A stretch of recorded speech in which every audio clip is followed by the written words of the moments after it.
दमदार हमदो सना की और आज की ये इबादत का जो शुरुआती सिलसिला रहा, हिस्सा रहा, वो मेरे लिए बड़ा बाबरकत रहा। मैं ईमान रखता हूँ आप लोगों के लिए भी बड़ा बाबरकत है। तो अभी आप और हम कलाम खुदा सीखने को हैं खुदा कुदुस के वसीला से। जैसे कि हम जान चुके हैं कि खुदा का रूह मौजूद है, और जब खुदा का रूह जहाँ मौजूद हो, याद रखिएगा बेटा भी वहीं पे है और बाप भी वहीं पे है।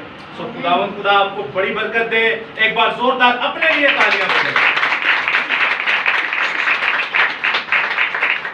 खुदावंद तेरे नाम की तमजीद और तेरे नाम की शुक्रगुजारी को। अच्छा, अपनी अपनी बाइबल मुकद्दस ले लें, जिन्ना को नहीं एक दे दे बाइबल, वो ढेर लगा हुआ बाइबलों का, दे मेरी 6-7 कापियां पर्सनल बाइबल मिल गई। चले चले ठीक है, अंदर आ ले कोई नहीं, तुझे अंदर आ ले। खुदावंद तेरा शुक्र हो। अजीजों, आपने एक चीज नोट की, चर्चिस के अंदर इबादत बाइबल्स पढ़ी होती है चर्चों के अंदर, तो अक्सर लोग जाते हैं वो चर्चों के अंदर बाइबल बांटते हैं। आपको पता है ये रवायत कहां से आई? ये रवायत आई जो हमारे अर्ली चर्च जो बिशप्स थे या अर्ली चर्च खुदावंद के सूरमा थे, उन्होंने जब इबादत खानों का आगाज किया तो उन्होंने ये बाइबलें रखी। आपने अक्सर देखा होगा कैथोलिक चर्चिस के अंदर टेबल्स के ऊपर जहाँ बैठे होते हैं, टेबलों के ऊपर एक एक बाइबल होती है। मुझे तो नहीं पता होती है कि नहीं जी, आज से 10-15 साल पहले होती है। आपने कभी नोट किया वो किस लिए होती है? या आप कलवरी चर्च जाते हैं या आप किसी और चर्च जाते हैं तो आपको बाइबल दी जाती है, आपने कभी गौर किया वो किस लिए होती है? साढ़े को सारा कुछ होता है, साढ़े को बाइबल ही नहीं, कोई भी नहीं भूलता। तो ना इतना बड़ा जिस्म लेके चले जाते हैं, कपड़े पहनना नहीं भूलते, खाना खाना नहीं भूलते, बाइबल भी नहीं भूलते। ये बात याद रखिएगा, कोई और वजह है कि जो सामने रूह खड़ी होती है उसको पढ़ खा जाए, ताकि जो रूह सामने कलाम सुना रहे उसको हम देखें क्या यही वो बोल रहा है, जो जन के मैच कर रही है बात। बेशक बिल्कुल ठीक है, लेकिन याद रखिएगा सवाल बाइबल ना लाने पर हो रहा है।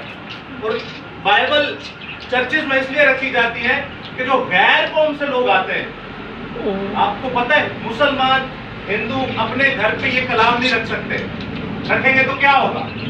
उन्हें उधर ही ठोक दिया जाएगा, मार दिया जाएगा या फिर घर से बाहर निकाल के फेंक दिया जाएगा। वो डर के मारे नहीं रखते, तो वो जब चर्चिस के अंदर आते हैं तो चर्च उन्हें ये फैसिलिटी देते हैं कि चले ठीक है आपके घरों में मसला है तो ये हम आपको बाइबल देते हैं, आप यहाँ पर पढ़ सकते हैं। और आपको पता है आज तक चर्चा को ताले लग जाते हैं, जिम्मे इबादत खत्म हुई फौरन ताला ला दो। क्यों? ये जो कहते हैं ना ये चर्च खुदा का घर है, खुदा माफ करे, खुदा उनको बहुत बुरा मारेगा। केड़ा खुदा का घर जिन्होंने ताले पे लग दे? खुदा का घर आप और मैं है। खैर, कहने का मकसद यह है कि चर्चिस के अंदर जो कलाम रखा होता है ये गैर कौमों के लिए है, आपके मेरे लिए नहीं है। आपके मेरे तो घर पर ये मखमल के कपड़े में लपेट कर रखा होता है, जहां पर किसी को कोई मसला नहीं होता। और बाइबल मुकद्दस कहती है खुदा का मकदस तुम हो, क्या खुदा का रूह तुम में नहीं बसा हुआ? आप खुदा के घर हैं, आप खुदा के घर हैं। इबादत खाने खुदा का घर नहीं है, कोई इबादत खाना है वहां पर आप रफाकत, जैसे आप यहाँ पे जमा हुए तो यहाँ पर आप एक रफाकत रखते हुए जिंदा खुदा का नाम लेंगे। खुदा का घर आप खुद है, कलीसिया है। चर्च बिल्डिंग खुदा का घर नहीं होता। तो ताले लग जाते हैं। कोरोना में खुदा के घर को 2-2 साल तक क्या हुआ था? ये खुदा का घर जहां मर्जी लेके घूमते फिरे आप, ये 24 घंटे खुले हमने। तो जरा इन चीजों पर फोकस कीजिए। शैतान की तालीम हमें हमारे घरों से या फिर इबादत खानों से ही मिलती है। खुदावंद आपको बड़ी बरकत है। तो आज आप तैयार हैं कलाम खुदा के लिए? जी। हम तो सुना इतनी दमदार थी, लेकिन कहने की बात यह है कि जी की आवाज बहुत कम आई है। आप लोग तैयार हैं कलाम खुदा के लिए? जी। नारे से शुरू करेंगे। Hallelujah, hallelujah. मैं जिंदा खुदा का शुक्र अदा करता हूं कि एक बार फिर से उसने मुझे खड़ा किया ताकि आपके सामने खुदा का पाक सुगंध, खुदा का दो-धारी तलवार कलाम, खुदा का वो पाक सुगंध जो सोने चांदी के सिक्कों से भी ज्यादा कीमती, खुदा का वो कलाम जो हथौड़े की मानित, खुदा का वो कलाम जो दूध की मानित, खुदा का वो कलाम जिसके बारे में लिखा इब्तिदा में कलाम था, कलाम खुदा के साथ था, यही इब्तिदा में खुदा के साथ था और यही कलाम मैनिफेस्ट हुआ, यही कलाम मुजस्सम हुआ, यही कलाम तजस्सुम होके यीशु मसीह की शक्ल में हमारे सामने रहा। समझ जाता हूं खुदा बाप के लिए, यीशु मसीह के लिए, खुदा रूह कुदस के लिए, खुदा की बादशाहियत, खुदा के पाक फजल और तहरीरी खुदा पवित्र मुकद्दस के लिए एक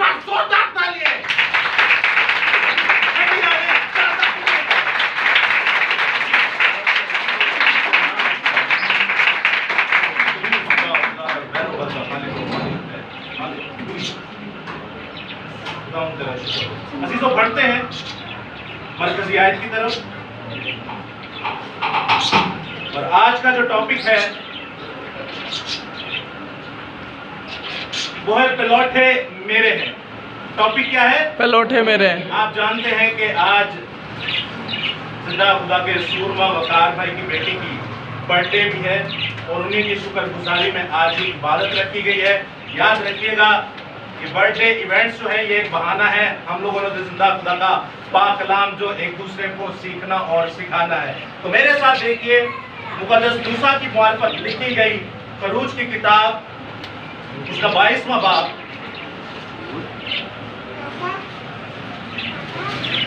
और उसकी 29वीं आयत। गौर से सुनिएगा इस कलाम खुदा में क्या मफहूम है। खरूज की किताब उसका 22वां बाब और उसकी 29वीं आयत। निकाल लिया सबने? तो सुनिएगा। तू अपनी कसीर पैदावार और अपने कोल्हू के रस में से मुझे नजर और न्याज देने में देर ना करना और अपने बेटों में से पलौठे मुझे देना। कलाम खुदा का पढ़ा सुना समझा और कबूल किया जाना हम सबों के लिए बाइस बरकत का सबब हो। खुदा का शुक्र हो। आमीन। टू द पॉइंट वर्स आयत का दूसरा हिस्सा, पलौठे मुझे देना। क्या मुझे देना? पलौठे मुझे देना। आज का टॉपिक है कि पलौठे मेरे हैं। खुदा कहता है पलौठे मुझे देना, पलौठे मेरे हैं। आज हम सीखेंगे, आज का ये जो कलाम है, आज की जो इबादत है, बिशारती इबादत होने को है, इसको सीखिएगा। एंड में आपको एक अनाउंसमेंट भी बताई जाएगी जो आपके लिए बड़ी खुशखबरी और मेरे लिए भी बड़ी खुशखबरी है। मैं आपसे कुछ पूछूंगा, आप मुझसे पूछिएगा, मैं आपको कुछ सिखाऊंगा, आप मुझे सिखाइएगा और जो हमें समझना है वो खुदा का रूह है जो हम सबको समझाने की कुदरत रखता है। Hallelujah, hallelujah. तो आज का कलाम खुदा के पलौठे मेरे हैं। कितनी सादा सी बात है बाइबल मुकद्दस की। क्या समझ में आता है? इस जुमले का मतलब क्या है? पलौठे मेरे हैं, पहला फल मेरा है खुदा का। जी और कोई? जी जी माँ जी, खुदा का पहला फल खुदा का। और कोई? पलौठा लफ्ज का क्या मतलब है? बड़ा, जो पहले पैदा होता है, जो सबसे बड़ा होता है। तो खुदा क्या कह रहा है? वो किसके हैं? मेरे। अच्छा हुन एदा मतलब दसो है तो सानू पता चल गया। पलौठे का मतलब है जेड़ा बड़ा बेटा है या बेटी है। खुदा कहता है ये मेरे हैं। चले कैसे होता है? खुदा के कैसे हो सकते हैं? दूसरे बच्चे खुदा दे सारे। खुदा कह रहा है पलौठे मेरे हैं। क्या है ये? इसका मतलब क्या है? पलौठे मेरी खिदमत के लिए मुकर्रर करो और पलौठे मेरे हैं। जी आपको पलौठा बोले कि एलेक्स? अच्छा चले मैं आपसे आसान बात बताऊं। किन्ने ने जेडे अपने मां प्यो के पलौठे बच्चे ने, भावे बुजुर्ग हो बच्चे हो जिंदे भी बाबा ही क्या बात है। हाँ, अच्छा ठीक हो गया। आप पे लौटे हैं सारे। खुदा कह रहे हैं ये मेरे। आपको क्या करने के लिए पैदा किया खुदा ने? नौकरियां करने लिए नहीं, मकैनिका लिए नहीं, तो बीदिया दुकाना दे हमारा मसीह तो धोबी पे अपने बच्चे को डालो। जेड़ा पढ़दा नहीं उन्हें फड़ के रोड ते मकैनिका दे कोल छੱਡ आओ। दिन रात तो इंज दा होया हुंदा, आप भी वो इंजीनियर का हाल होया हुंदा। जरा आप समझिए, खुदा कहता है कि पलौठे मेरे हैं। खुदा इन बच्चों की बड़ी हिफाजत करता है।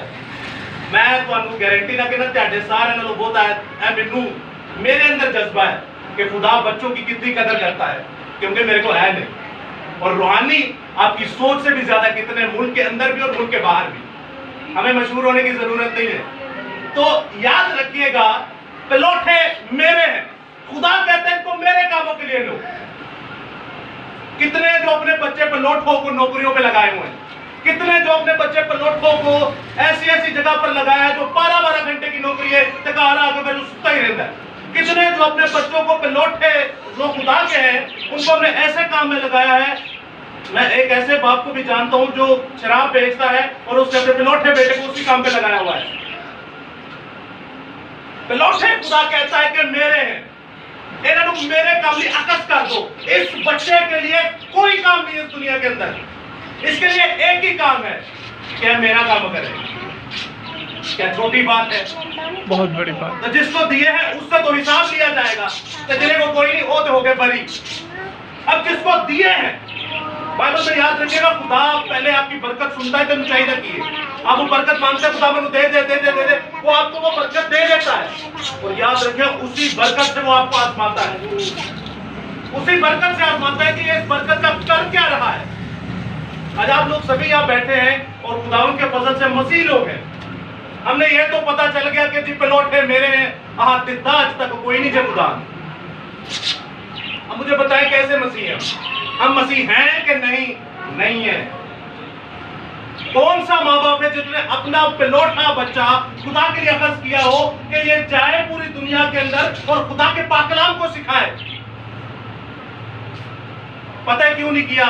क्योंकि ना हमारे बाप दादा ने हमें सिखाया और ना उन्होंने कभी बाप दादा ने सिखाया और ना उन्होंने जितने तुसी जाके ना चंदा दे दो इतना इतना पैसा देते जाके ना उन्होंने कभी आपको सिखाया। पता वो आपको क्यों नहीं सिखाते? आपको अगर वो सिखाएंगे तो याद रखिए आप उनकी दुकानें बंद करने की कुदरत रखते हैं। ये कलाम किसी की तरफदारी नहीं करता। अगर कोई झूठा है, चाहे आपका उस्ताद है, तो ये दो धारी तलवार उसे भी चीर के रख देगी। ये कलाम आपको कहीं नहीं मिलेगा कि पिलोटे मेरे हैं, मेरा मतलब कि ये खुदा ले दो और डंडे के जोर पे दो। आपके बच्चे स्कूल जाते हैं, कोई सख्त टीचर है जो लेक्चर ना याद कीता तो की हाल होता है? नहीं, मैंने करना है क्योंकि मुझे मार पड़ेगी। मुझे क्या पड़ेगी? मार पड़ेगी। बगैर मार खाए वो बच्चा कभी भी नहीं सीख सकता। तो यीशु मसीह नहीं कहता कि मैं लोहे के आसास से तुम पर हुकूमत करूंगा। क्या इब्रानियों के खत में नहीं लिखा कि जो माँ बाप या जो बाप अपने बेटे को तंबी से, लाठी से दूर रखता है, उसे आखिरत की आग में डालता है? हमने अब बच्चों को अच्छा अच्छा पढ़ाया, एमटेक करवा लिया, एमबीए करवा लिया, डॉक्टर बना लिया, इंजीनियर बना लिया, लेकिन उन कलाम का जो देखिए ना आज दसो जी कलाम किए तो उसके अम्मा अब्बा को भी आप पूछेंगे ना क्या मसीहत के बारे में क्या जानते हैं, वो एक ही इशारा करेंगे कि बाप बेटा ते रोल को दोस्त या चर्चा दी 10 गांव में जाकर नु चुमन गए चटन गए और की करेंगे। इस बुत परस्ती से जरा बाहर निकलिए। खुदा आपसे कहता है कि पिलोटे मेरे हैं। आप और मैं बैठिए, मसीह की लाडली कौन बने हुए हैं? कैसी मसीह है, लाडले लोग साडू ते खुदा दा फजल है।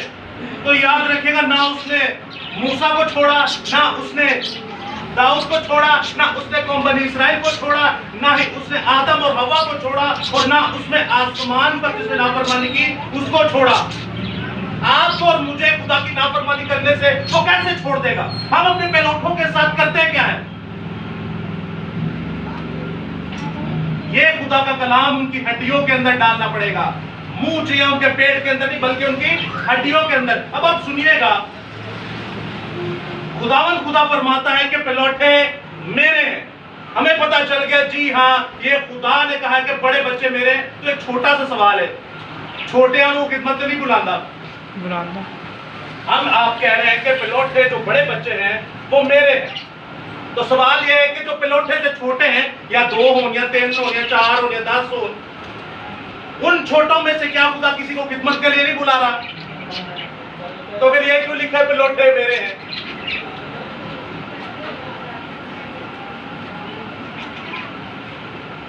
जी वही मैं कह रहा हूं कि चले उनके और भी बच्चे थे बाद में। अब आप देखते हैं कि खुदा कह रहे पिलोटे मेरे, लेकिन आप देखते हैं कि यीशु मसीह ने अपने बहन भाइयों में से वो सबसे पिलोटी थे और वो कुमारी से पैदा हुए। वो तो बाद उनका एस का नाच कोई नहीं पैदा हुआ। लेकिन आप जब मुकद्दस मूसा पर नजर डालते हैं तो मुकद्दस मूसा बड़े से छोटे सन, मूसा जैसी कितने दावे देने आप, छोटे सन बड़े सन, छोटे सन पहले दसो भैन भरा कितने सन? 3। बड़ा केड़ा ही सारा उससे छोटा, ओदू छोटा, सब तो बड़ा हारून, ओदू छोटा मूसा, ते जेड़ी मूसा नु लैन फिर जदी ओ की है मूसा ने ओदू भी छोटी बना देता है। मूसा 3 महीने दा ते जेड़ी छोटी भैन वो 2 महीने दी और पीछे पीछे भजदी। सबसे बड़ी उनकी बहन थी, क्या नाम था उनका? मरियम थी। उसके बाद हारून थे, उसके बाद मुकद्दस मूसा थे, सब तो छोटा। जब हारून के पास गए तो हारून की उम्र 83 साल थी और मुकद्दस मूसा की उम्र 80 साल थी खरूज छठे बाबे जब आप पढ़ते हैं तो उन्होंने भैन ने धुआं तो वड्डी जो पिछा करती पई जाके उन्हें काउंसलिंग की थी उस महारानी ने भी और अपनी अम्मा ने उसे फिट कराया। देखिए वो बच्ची तो नहीं थी ना, जवान थी, समझती थी सारा। अब दूसरी बात मुकद्दस दाऊद को देखते हैं, वो भी पलौठे थे, अपने भरावा बहन भरावा में जो पलौठे सन क्या थे, अपने भाइयों में से सबसे छोटे थे। याद रखिएगा खुदा जो बात करता है एक उसके तराजू में पलड़ा तोला जाता है जिस्मानी और एक उसकी साइड होती है रूहानी। एक जिस्मानी और एक रूहानी। जिस्मानी तौर पर हमें समझ में आता है पलौठे बड़े हैं, लेकिन याद रखिएगा यीशु मसीह कहते हैं मुर्दों को अपने मुर्दे दफनाने दो। वो किन मुर्दों की बात कर रहे हैं? वो जिंदा मुर्दों की बात कर रहे हैं, कब्रिस्तान वाले मुर्दों की बात नहीं कर रहे हैं। वो किनकी बात कर रहे हैं? जिंदा मुर्दों की बात कर रहे हैं। तो जिंदा मुर्दे कौन है? तो इसको नहीं पढ़ता, वो चाहे मसीह है, चाहे पक्की है, चाहे फरीसी है, चाहे यहूदी है, तो हमें तेरे फिरके है वो इस जमीन पे कीड़े मकोड़े की जिंदगी गुजार रहा है, कभी भी उसका सत्यानाश हो जाएगा, इधर भी और उधर भी। हमें दाइया की बहुत अच्छे तरह से याद होती है। 1000 की दाइया की कितनी होती है? 1000 की 10% कितना होता है? 1000 की दाइया की 100 रुपीज। 1000 की दाइया की कितनी होती है? 100 रुपए। 10,000 दाइया की तो मेनू देनी है 100 रुपया। 100 की दाइया की होती है 10 रुपए। 10 रुपए। दिन च कितने घंटे होंगे ने? 12। 24 घंटे की 12 का कौन है? दिन में बातें होते चले, रात के हो गए 12, 24 घंटे तक पूरा दिन होता है। यार ये भाग दौड़ खत्म करो जरा, वीडियो खराब। 24 घंटे में दाइया की कितनी बनती है? 24 घंटे की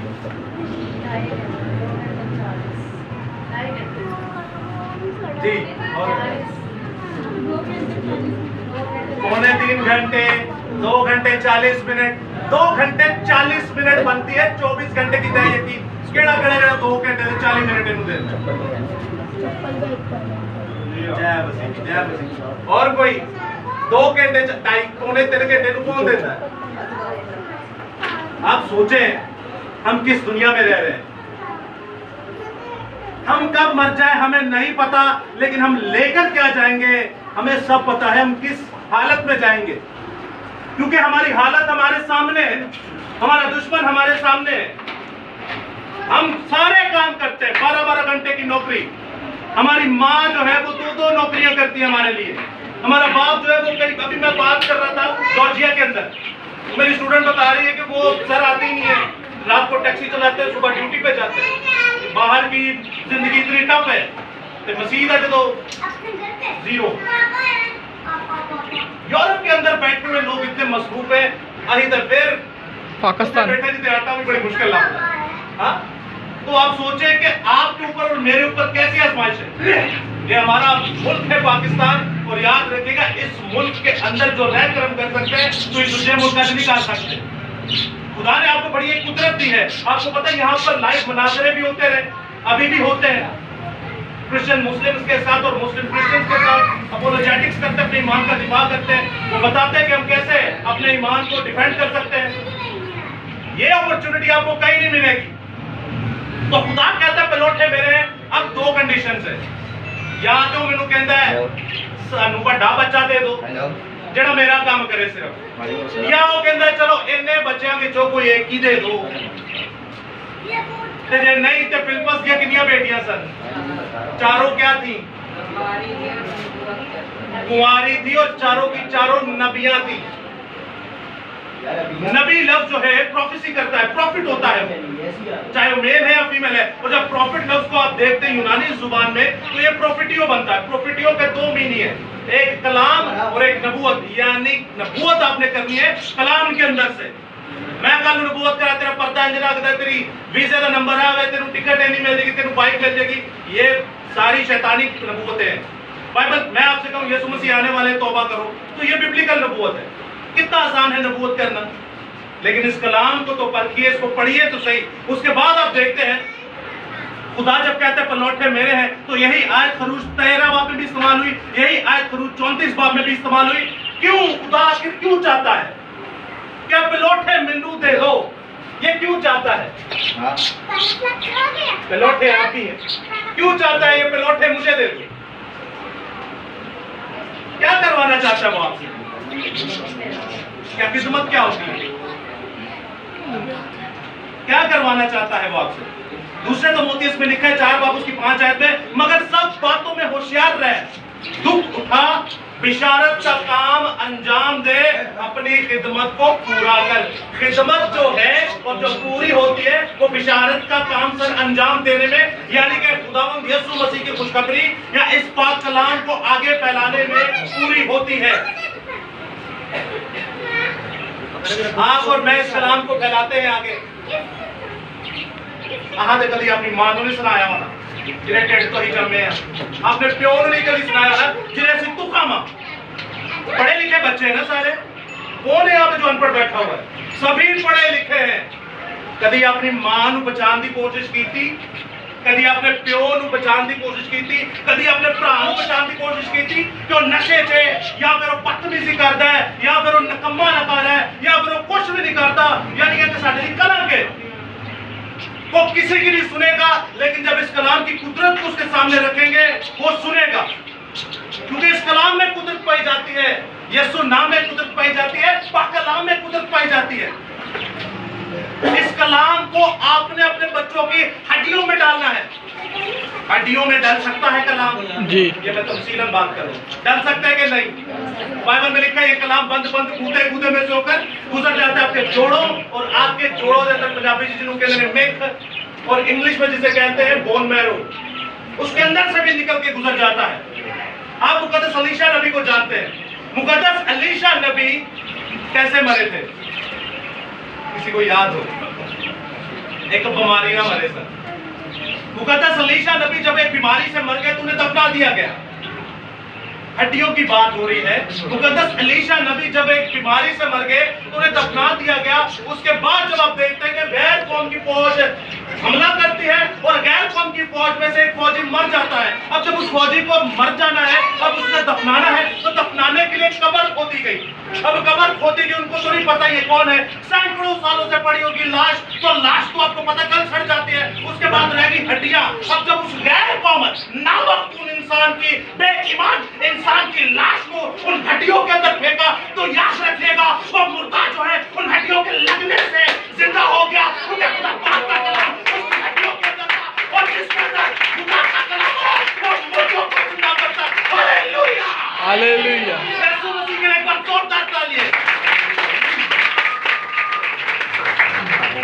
अजीजों याद रखिएगा खुदा का कलाम उसकी हड्डियों के अंदर था, हड्डियों के अंदर। इस कलाम को बाइबल में लिखा है जिंदगी की रोटी मैं हूं तो जिंदगी का पानी भी मैं हूं। ये है वो कलाम जो जिंदगी की रोटी है। रोटी ऐसी दे जो कितनी बार खाने आप? कितने ने 4 बार भी खाते हैं, मैं खाना 4 बार क्योंकि मैं 5-6 बजे सोना होता। कितने जो 4 बार खाते हैं? तो 4 बार रोटी तो खा रहे हैं, तो इस जिंदगी की रोटी को कितनी बार खाना है?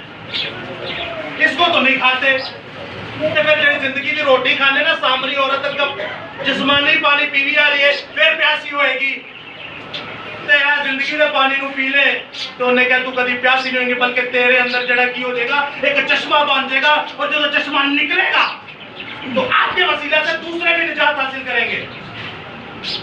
पेलोठे मेरे हैं, याद रखिएगा आप जितनों को खुदा ने औलाद दी है, कहते जिन्ने बैठे ने औलाद वाले ने और औलादा जिन्निया ने उन्होंने माँ प्यो भी ने।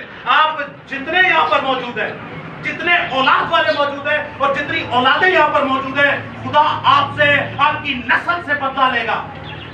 वो आपसे पूछेगा ऐ औलाद तू कादे लिए जन्म देता है?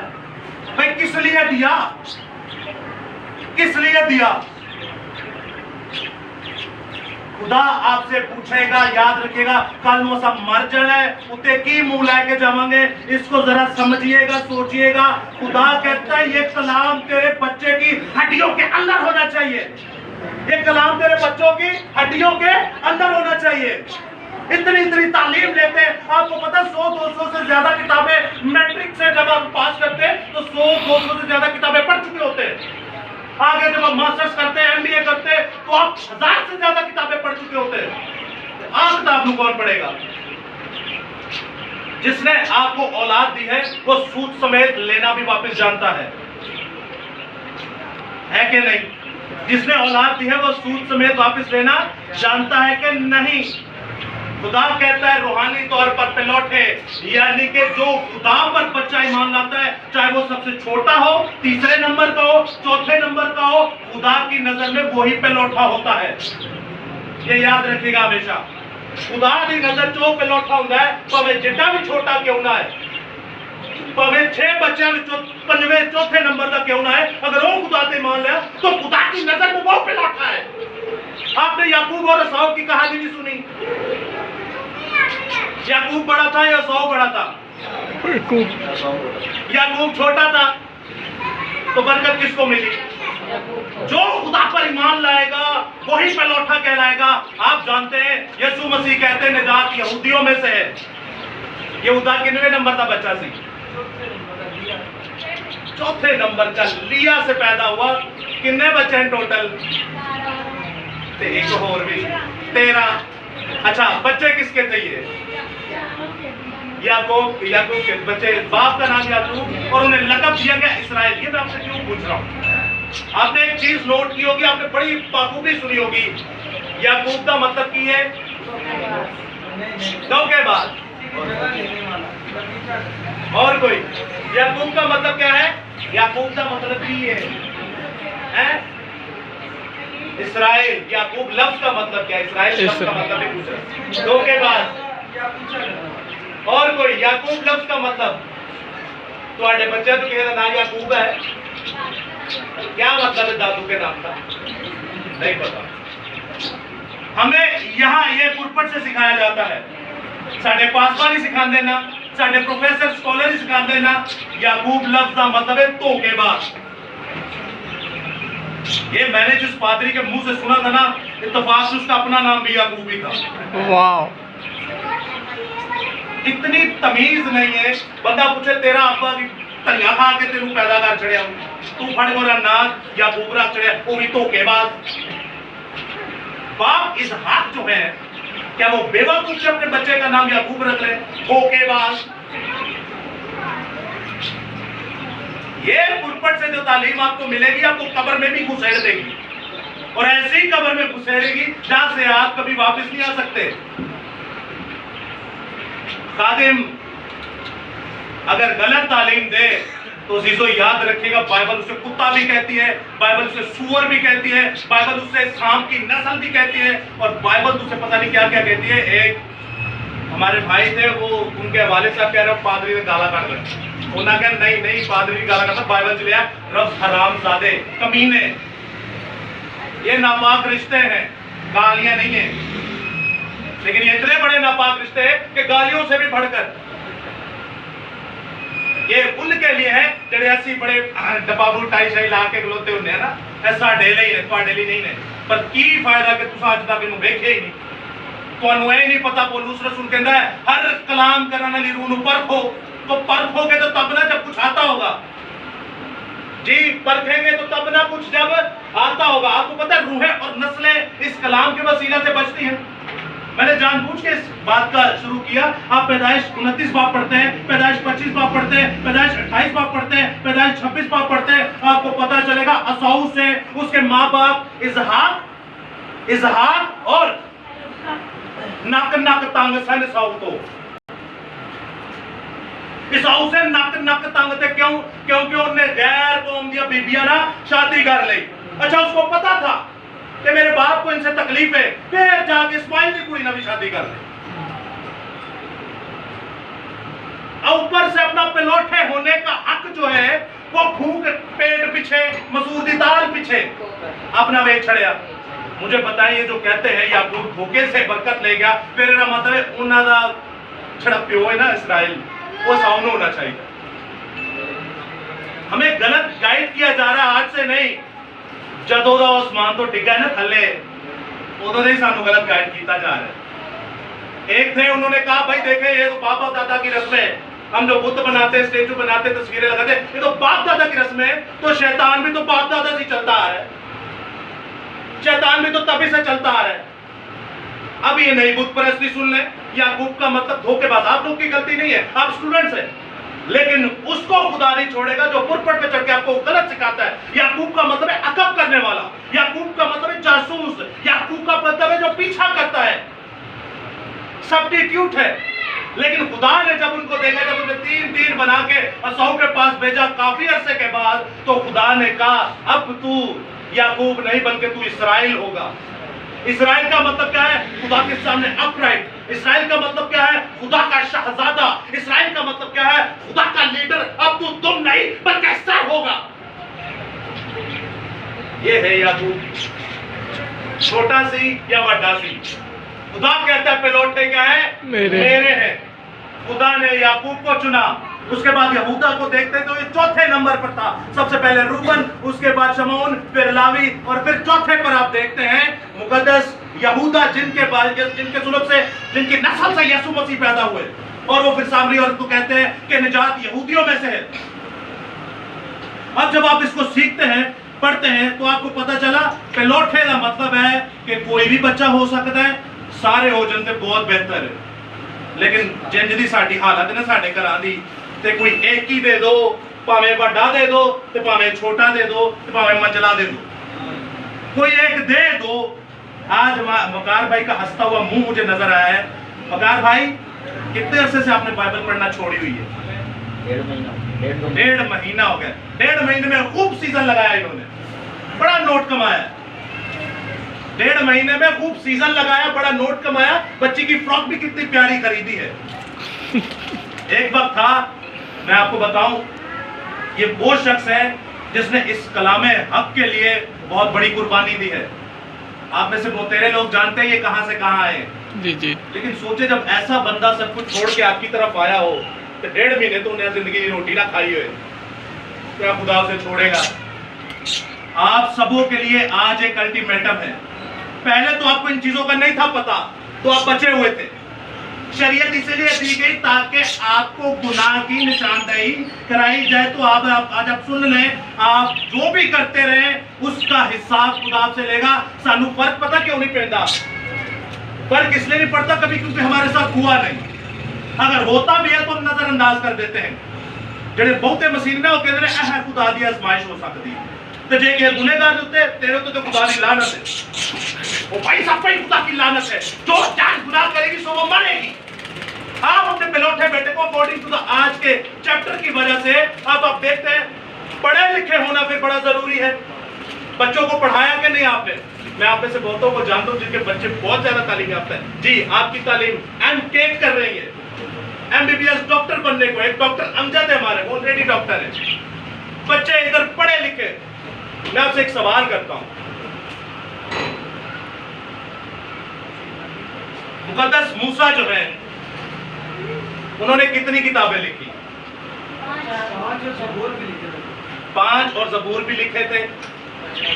ये बाइबल मुकद्दस के अंदर सबसे पहली 5 किताबें किसने लिखी? मूसा ने।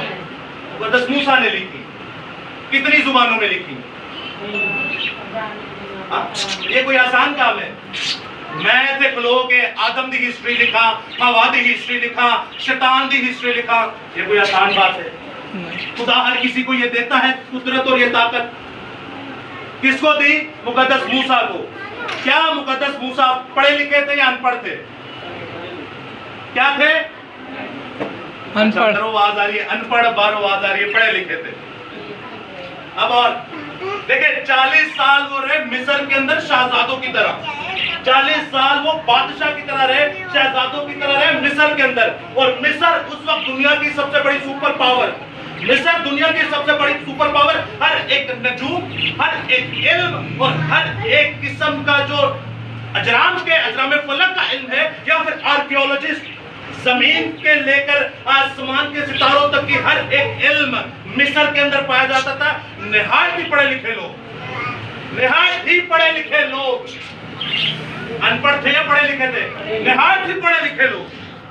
मुकद्दस मूसा निहायत ही पढ़ा लिखा शख्स, निहायत ही पढ़ा लिखा शख्स। लेकिन याद रखियो खुदा ने उदो चुनिया जो 99 पेड़ा ठीक सन ते एक जड़ी ही वो बर्बाद हुंदी जा रही सी। जब किसी के लिए उसके अंदर तरस आए तो खुदा ने कहा बस होने दे रहा है।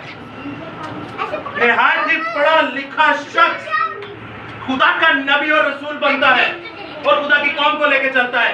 आज हमारे बच्चे भी तो हैं इतने पढ़े लिखे, ऐसा उन्होंने इन्हें ना पढ़ा लिया, इन्हें कोर्स करवा ले, इन्हें अच्छी सैलरी उन्हें को ले रहे हैं, स्मार्ट सैलरी कहते हैं उसे, इतना इतना अच्छा उनसे बेनिफिट हासिल कर रहे हैं, इतनी इतनी अच्छी बाइक लेकर दी उनको, इतनी इतनी जगह अच्छी पर जाके वो नौकरी कर रहे हैं, अपना एक नाम बना रहे हैं, तो इनू ते वो पढ़दा कोई नहीं।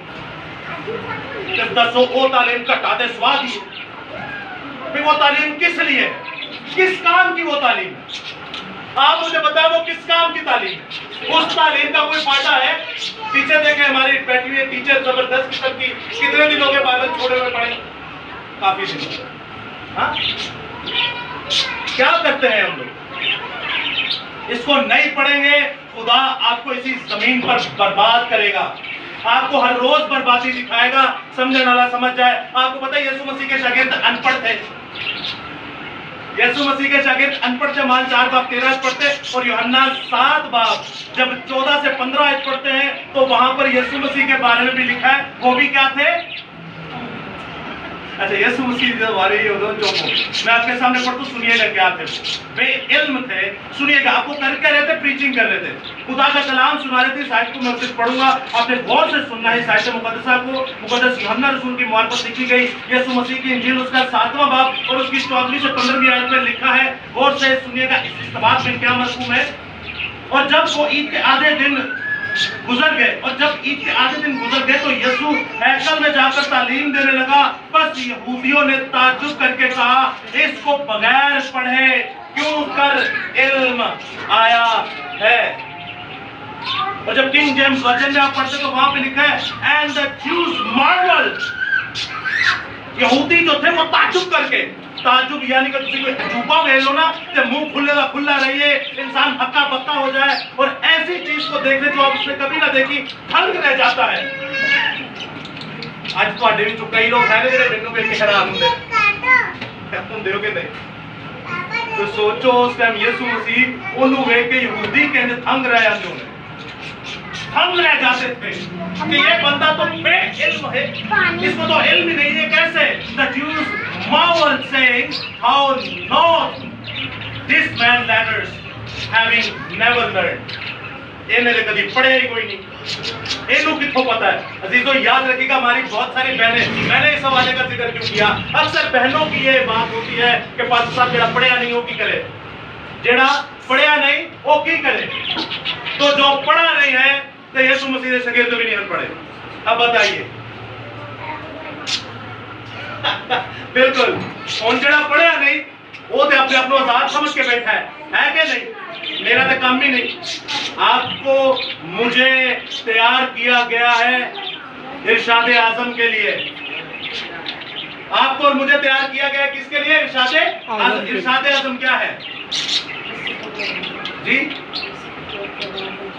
यीशु का पैगाम को जाना। इरशाद आजम क्या है? इरशाद आजम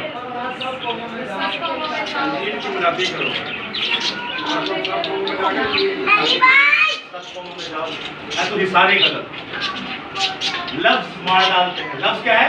कौन का? मैं पूछना, सब तो बड़ा हुक्म केड़ा है? सबसे बड़ा हुक्म क्या है? अब आप बदल गए।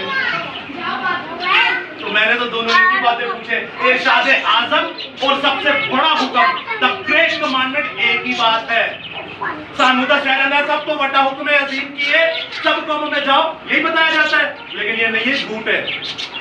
यीशु मसीह से पूछा गया उस्ताद सबसे बड़ा हुक्म कौन सा है? वो कहते हैं कि तू अपने सारे दिल, अपनी सारी जान, अपनी सारी आंखें जो बड़ा हो गया, ये हुक्म है, फर्ज है। फर्ज का मतलब क्या है?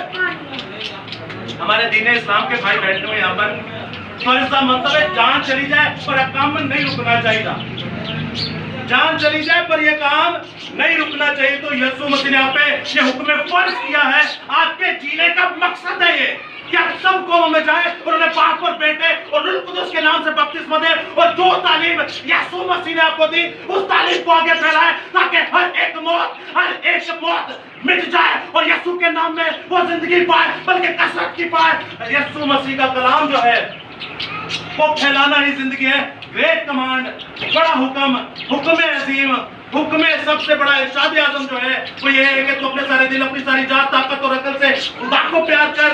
और हुक्म फर्ज जो है वो ये है कि तू बाप और बेटा और रूह कुद्दूस के नाम से सब कौमों में, मुझे वो डायग्राम दे और वहां पे तकिया रख। एक आखिरी काम आपसे करने को हूं, एक डायग्राम आपको दिखाऊंगा। ये डायग्राम आप देखिए, मैं अपने हथाना बनाइए और कलर भी मैं अपने प्यारे हथाना शानदार कीते हैं, शानदार कलर वाह जी वाह। लगा नहीं रहे। एक मिनट एलेक्स इधर आइए, ये देखिए आपको तो मैंने फोन पे भी भेजी, देखी देख ली। वेरी, ये क्या है ना, क्या चार्ट है, ये क्या है? ये अच्छा मुंह नहीं दिखाना, ऊपर कर दीजिए। खैर ये हैकल मुकद्दसा का एक खाका है, ये मैंने अपनी कम अकली इस्तेमाल करके आपको सिखाने की कोशिश की, दिखाने की कोशिश की। अंदर भी दिखा दें। आपने जरा गौर करके कलरों के हिसाब से, आपको पता है खुदा रंगों से भी बात करता है। ओरियम और तमीम, ओरीम और तमीम जो पत्थर सरदार काट के लगे होते हैं, लाल और हरा, खुदा रंगों में भी बात करता है। आंख हो तो हरा, ना हो तो लाल। आई पढ़ के सिग्नल ट्रैफिक क्या आ गया? हाँ, यीशु मसीह ने कहा कि भाई जा पतरस अपने लिए भी जाके दुनिया दे, मेरे लिए भी दे, मेरे को देकर पैया कोई नहीं। उन्हें मच्छी दे मुंह तो कटिया, वो तो एटीएम मशीन है। समझ रहे? अब आप देखिए इन कलरों में सबसे ज्यादा कलर कौन सा नजर आ रहा है आपको? ये बाउंड्री के अलावा, नीले के अलावा, ठीक है, लाल वाला रेड नजर आ रहा है। ये रेड पे लिखा क्या है? क्या लिखा है? गैर अक़वाम का। इसका क्या मतलब है? गैर अक़वाम का आता क्या होता है? गैर कौम जो खुदा की कौम नहीं है, ये उसके लिए है। आपको पता है ये हैकल की डायग्राम है। हैकल दे अंदर गैर कौम आता सब तो बड़ा होता है। अब जिसके पास बाइबल है वो जरा बाइबल का पिछला पासा खोलो, उन्हें ते हां तक कभी नहीं पहुंचना, जरा पिछला पासा खोलो। आज मतलब बाहर कर जाए वो ते नीले कलर की हैकल बनी हुई, ये बिल्कुल उसी का खाका है। पीछे नीले कलर की हैकल बनी होगी, ये उसी का खाका है, ये बिल्कुल फर्स्ट पेज पे। अब आप देखते हैं बीच में है पाक मकाम, साइडों पे है कहानों का अहाता, ये है मजबा और यह है खवातीन का अहाता, लेडीज की जाति। उसके बाद आप साइडों पे देखते हैं ये भी कहानों का अहाता, लेकिन जब आप ये गैर कौम का अहाता देखते हैं, आप सबने देख लिया, अंदर भी देख लिया, वापस रख लिया। Thank you. आखिरी बात आपसे कर लेंगे, ये जब गैर कौमों का अहाता आप देखते हैं, ये हैकल के अंदर था। यीशु मसीह जब आए उन्होंने हैकल का हाल देखा, वहां पर तिजारत चल रही थी, बिजनेस चल रहा था, खरीदो फरोख्त चल रही थी। तो यीशु मसीह ने क्या किया? कोड़ा बनाकर सबको वहां से भगा दिया। क्यों भगा दिया? क्योंकि वहां पर बिजनेस चल रहा था, वहां पर तिजारत चल रही थी खुदा के घर के अंदर। तो यीशु मसीह कहते हैं कि ये मेरे बाप का घर है जिसको तुमने क्या बना दिया? डाकुओं की खोल। ये जो गैर अक़वाम का अहाता है, यहाँ के ऊपर ये तिजारत करते थे, ते गैर कौम नू अंदर ही नहीं सनान देते।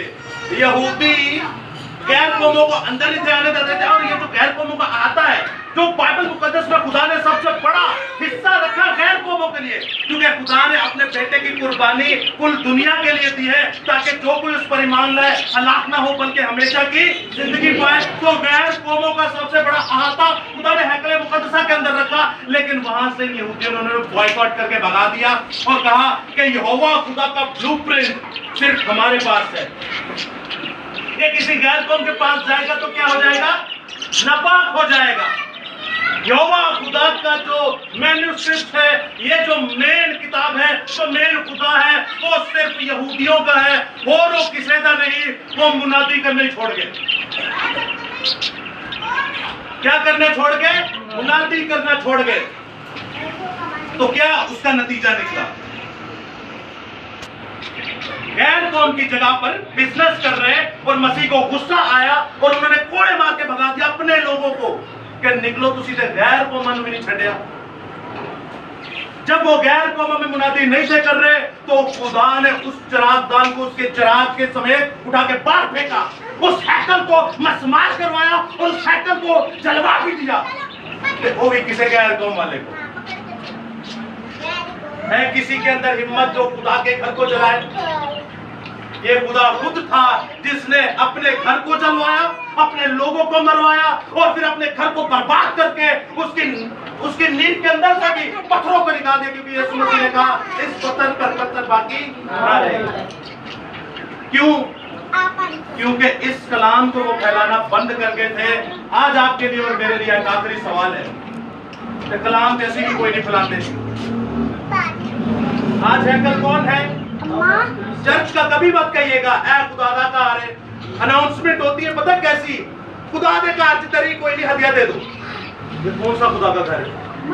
हम अपने मुंह से कुफर पकड़े होते हैं। खुदा ने कहा पक्का कोई नहीं हदिया दे दो। क्यूमाबाद से मुझे कंप्लेन आई कि आपके इलाके का पादरी है, वो कह रहा खुदा ने कहा सलीब कोई नहीं, सलीब नहीं हदिया दे दो। आप समझते हैं हम किस तरफ जा रहे हैं? आप जो यहाँ पर बैठे हैं आप कोई महज इत्तेफाक नहीं यहाँ पर आए, कोई कोइंसिडेंस नहीं है जो आप पर यहाँ पर आ गए। ये खुदा का एक अजीम प्लान है जो आपको लेकर हो, और बार हो कोई भी नहीं आया। आप लोग आए हैं, कुछ बुलाए हुए, कुछ को तो मैं जानता भी नहीं हुआ है। ये खुदा की कुदरत है जो यहाँ पर आए ताकि आप सच्चाई को जाने। तो सच्चाई आपको क्या करेगी? आजाद करेगी। जिंदा खुदा का पाक कलाम सुनिए, उन्होंने कलाम को फैलाना छोड़ दिया, खुदा ने गलत कर दिया। 2000 साल तक खज्जल होते रहे और आज भी देखें मजा ही लग रहे हैं, क्योंकि खुदा को भूले हुए जिन्हें मसीह को कबूल नहीं किया कि वो खुदा दी बादशाही के लायक है, चाहे वो कोई भी है, चाहे वो मसीह क्यों ना हो। आप ही के हमारे अंदर यहाँ पे फिटनेस एक डिनोमिनेशन है जो यीशु मसीह को निजात दहिंदा नहीं मानते। क्या मसीह के बगैर वो खुदा के पास जा सकते हैं? नहीं। तो खुदा का पाक कलाम जब आप और मैं पेश नहीं करेंगे, आज हम उसकी हैकल है, आज हम उसका मकदस है। जब हम में से कलाम नहीं निकलेगा गैर कौमों के लिए, तो गैर कौमों तो छठो हाथ मैं फिर कहूंगा अपनी मां नहीं सिखाया कभी। हमने तो कभी अपने बाप को नहीं सिखाया, इतने पढ़ लिख गए हम। क्या खुदा आपसे नहीं पूछेगा? खुदा आपसे पूछेगा, इसकी बात पूछ लेगा। यूहन्ना की इंजील में लिखा है मैं तुम पर इल्जाम लगाने नहीं आया, एक है जो तुम पर इल्जाम लगाएगा और वो है कलाम। ये आपके घरों के अंदर पड़ा है, ये आखिरत में बोलेगा। ये क्या है? क्या करेगा? बोलेगा। तो याद रखिएगा अलीशा नबी की हड्डियों के अंदर कलाम था तो वो बोलता था। हड्डियां के अंदर कलाम सी, तो किसी हड्डियां भी बोल दिया सर। उसके बाद आप देखते हैं सारपत की बेवा, आखिरी बात करने को, सारपत की बेवा के पास भी खुदा का कलाम था। कुछ साली आई, एलिया नबी कहते हैं कि ठीक है की तरह हमें रोटी तो पिला दीजिए, पानी तो पिला दीजिए। तो वो कहते हैं नहीं नहीं, मैं यहोवा के खुदा की हयात की कसम खा के कहती हूँ एक मुट्ठी आटा है सिर्फ, मैं तो मेरे बच्चे ने खा के क्यों है फिर मर जाना है। मर क्यों जाना है? वहां पे पहली बात तो खुश्क साली थी, काल पड़ा हुआ था खाने पीने का। एक साल अलीशा नबी के जमाने में भी पड़ा। आपको पता है चांदी के सिक्कों में क्या बिकता था और क्या खाते थे? किदी बीट, कबूतर थी, बेट खाते थे पैसे देके। चांदी के सिक्के देखे, जब खाना नहीं होता तो कबूतर की बीट खा रहे, जब खाना नहीं होता तो खोते का सिर खा रहे, सर गधे के सर को खा रहे थे जब खाना ना हो। और जब उसके पास आते बादशाह के पास के आज ते मैं एरा बच्चा काट के खा लिया ते हुण कल एरा बच्चा खाना सी ते इन्हें अपना बच्चा छपा छड़े, इन्हें देखो बादशाह मेरे ने कितनी नाइंसाफी की है। आप समझते हैं ये हमारे सामने पता क्यों नहीं इन चीजों का कभी रियलिटी? क्योंकि हमारे सामने अभी तक हुई नहीं। इन प्लाग्स को, इन आफतों को दुआ करें आप देख भी नहीं सके कहीं। जिस इंसान सामने जाए कमाल है क्या है कि असा दुआ ने तहैया कीता ही बैठते असी खोते दा सिर ते नहीं खा सकते। आके चला तेरा बच्चा खा लिया, इन्हां मेरा बच्चा ते काट के खा लिया, पर बादशाह होंगे ने अपना बच्चा छुपा छड़िया। ये आपके सामने अर्ज आया तो बादशाह ने तो अपने कपड़े फाड़ दिए थे कि ये हो क्या रहा है। किसकी वजह से? कलाम के फुकदान की वजह से। लेकिन उस सारपत की बेवा को देखिए, उसने कहा खुदा के नबी, ऐ खुदा के सूरमा, मैं तो ये एक रोटी खाऊंगी, मेरा बेटा भी खाएगा और हम मर जाएंगे। क्यों मर जाएंगे? क्योंकि हमारे पास ना ही तो इतने पैसे हैं कि हम रोटी ले, लेकिन हमारे पास ये ऑप्शन जरूर है कि हम अपने बच्चे को काट के खा ले, या फिर ये ऑप्शन जरूर है कि हम गधे का सर खा ले, लेकिन ये ऑप्शन जरूर है कि हम बीफ को खा ले। लेकिन तेरे पाक कलाम में लिखा है कि कोई तू हराम चीज ना खाना, कोई तू ऐसी नापाक चीज ना खाना जिससे तेरे ईमान को फर्क पड़े। उसने कहा खुदा के सूरमा, हम जो है रोटी खाएंगे और मर जाएंगे, लेकिन ये हराम काम को नहीं करेंगे, ये नापाकी को नहीं करेंगे। याद रखिएगा, मुकद्दस एलिया जिंदा खुदा का ऐसा सूरमा जिसने मौत को भी नहीं देखा और आसमान पर उठा लेगा। उसने कहा तू टेंशन ना ले, और दुनिया मरे तो मरे, लेकिन तेरे करो ना कुप्पी तेल खत्म होएगा और ना मट्टी जो आटा खत्म होएगा। वो जिंदा खुदा का सूरमा, ऐसा सूरमा कि जिसने मौत को न देखा और आसमान पर चढ़ गया। Hallelujah, hallelujah. एक बार जोरदार तालियां। आसमान से चढ़ कहां गया? क्योंकि और अंदर कलाम सी, और वो बेवा और वो बच्चा बच तां गया क्योंकि और अंदर कलाम सी। ते जे कलाम ना होंदा ते खोती खांदे ते अपने बच्चों ही कट दे वट दे। अजीजों याद रखिएगा, हारून जैसी, मुकद्दस हारून जैसी खिदमत नहीं करनी कि बछड़ा ही बना लो। मुकद्दस मूसा जैसी खिदमत करनी है। आज इस दुनिया के अंदर दोनों आइटम चल रहे हैं, दोनों लोग चल रहे हैं। जो आपसे नोट लिए जा रहे हैं और आपको ये नहीं दे रहे, तो याद रखिएगा आप भी वही जाएंगे जो सामने खड़ा होकर कर रहा है जहां पे उसने जाना है। इस कलामे खुदा को पढ़िए, इस कलामे खुदा से पढ़कर इस कायनात में कुछ नहीं है। मुकद्दस मूसा कितना खुदा का सूरमा था, लेकिन याद रखिएगा गुनाह की वजह से वो मौदा मुल्क में नहीं जा सका। लेकिन यीशु की कुदरत को तो देखिए, जो पहाड़ ते सी ते एक तरफ एलिया ते दूसरी तरफ ते जदों तुसी यीशु चाहोगे भावें जिस्मानी तौर पे मौदा मुल्क ना जाओ, रूहानी तौर पे चले जाओगे। Hallelujah, hallelujah. एक बार जोरदार तालियां बजाइए। हालेलुया। आसमान के पास तू ही जिंदा खुदा है और तू ही बैरूबत का मालिक और मालिक है। आमीन सुम आमीन। हालेलुया। अजीजों, आज का कलाम खुदा आपके लिए बाइस से बरकत हो। मैं आखिरी दुआ से पहले